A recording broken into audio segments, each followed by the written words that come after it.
Yup mga kaitlog, it's me Pritsilog and welcome sa day 2 namin dito sa Izu, Shizuoka, Japan.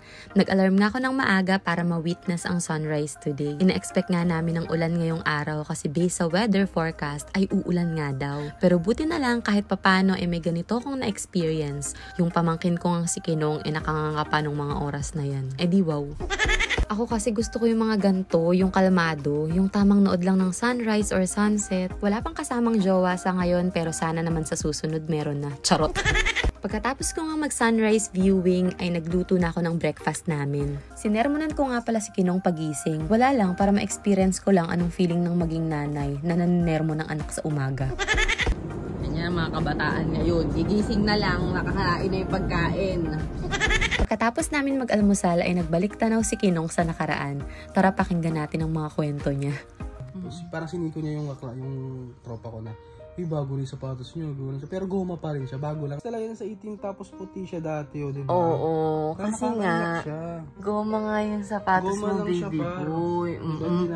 Peking ano? Rosheran. Tapos yung mga kaklase mo? Naka-Jordan, paiba-iba pag tuwing Bernes, pero kung yung sapatos ko dati, pero walang tatak yan, par. Nagre-reminis ang baby boy ko ng mga moments niya. Pagkabata niya. Pero ngayon. Ilan ang sapatos mo? Wag natin lalabas. Hoy, wag natin lalabas. Low-key lang. Oo. Yung ball shirt ko na pambitaw ko, hindi ko nilalabas talaga. Para lang sa mga magandang gabi. Event lang. Ayun no, tokte. Ape, mga ganun ang t-shirt niyan. Ganun talaga, Lods.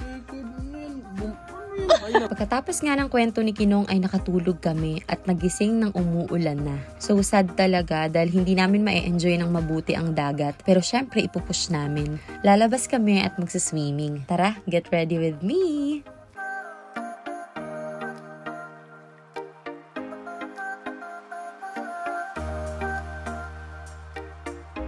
After ko ngang mag-ayos ay lumabas na din kami. Si Kinong nga ay manghang-mangha sa car show na meron dito sa may tabing dagat. Marami nga din pala ditong booth na pwedeng bilhan ng pagkain. Open din ang mga tables and chairs para kainan. Mamaya i-check natin. Ipapakita ko muna sa inyo ang beach. Ito nga pala ang Umieru Nagahama Beach dito sa Shizuoka. Ang ganda at ang kalma. Partida, wala pang mataas na araw nito. Ano pa kaya pag summer na summer kayo pupunta? Open to all nga pala ito at walang babayarang entrance fee. Pwede din kayong magdala at maglatag ng tent. Nung mga time na nandyan kami ay walang nagpaparent ng kayak. Nung day 1 kasi namin ay may mga nakikita kaming nagaganon. Sabi ko nga itatry ko yun today. Pero siguro dahil maulan nga ngayon, kaya hindi sila available. And-enjoy ko pa din ang dagat kahit hindi mataas ang araw. Nag-emote lang kami, nag-chill. Sobrang kalmado talaga ng Japan. At ang dagat nga ang isa sa mga nagpapakalma sa magulo kong isipan. Ang sarap ng tubig dito guys. Malinis pa. Unlike sa mga una naming pinuntahang beach sa bandang Kanagawa area. Naiintindihan ko na din talaga ang mga nakakausap kong Hapon. Sabi kasi nila sa akin gusto nila makarating sa Pinas dahil ang dami daw na magagandang beach sa atin. Hindi daw kasi magagandang beach dito sa Japan. Lagi nilang nababanggit ang Cebu at Boracay.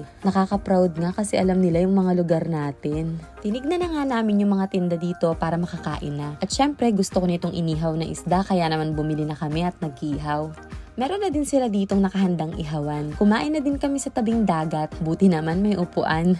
Wala kasi kaming tent. Pinanood ko din si kuya na nagsho-show dito sa may tabing dagat. Ang galing niya at aliw na aliw nga yung mga bata sa kanya. Tignan nyo, dahil iniwan namin sa may upuan yung mga tira naming pagkain, nilantakan nga ng mga uwak. Kaya talaga mas maganda kung may tent kayong dala. After namin mag-enjoy sa beach ay naglakad-lakad nga kami at nakihugas ng paa dito sa may maliit na ilog. May nakita pa nga kaming mga bata na nanghuhuli ng isda. Tapos napadaan kami dito sa Topanga at sabi ni Kinong libre niya daw ako. Sino ba naman ako para tumanggi? Ang arte! Habang nagtutour nga ako dito sa store, ay nakita ko na ang dami na palang nakarating dito ng mga sikat na celebrity. Blueberry ang order ko tapos si Kinong naman ay banana chocolate. Guys, ang sarap ng smoothie dito. Kaya bisitahin nyo din si Sir pag mapapadpad kayo dito. Pagkatapos nga ay namili kami ng snacks sa 7-Eleven at dumaan sa kabilang side ng dagat. Ito kang makulit kong pamangkin ay nakakita ng patay na isda. Kinis pa nga.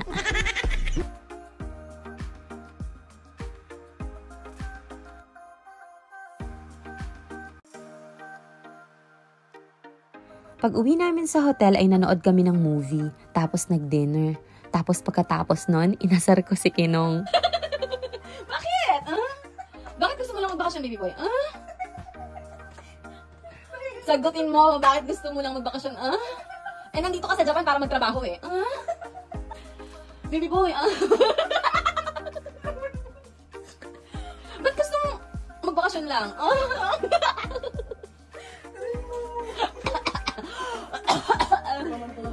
Tara na kay Jess na. Nanood nga din kami ng KMJS at na-miss namin ang Pinas dahil doon magkakasama kaming nanonood nito tapos may kasamang food trip. Libre ng mga titang ina. Walang iba kundi ako at si Rats. Hindi ko na alam yung mga sumunod na nangyari. Nakatulog na kami. Salamat sa mga naghihintay ng day 2. See you sa day 3. Jane!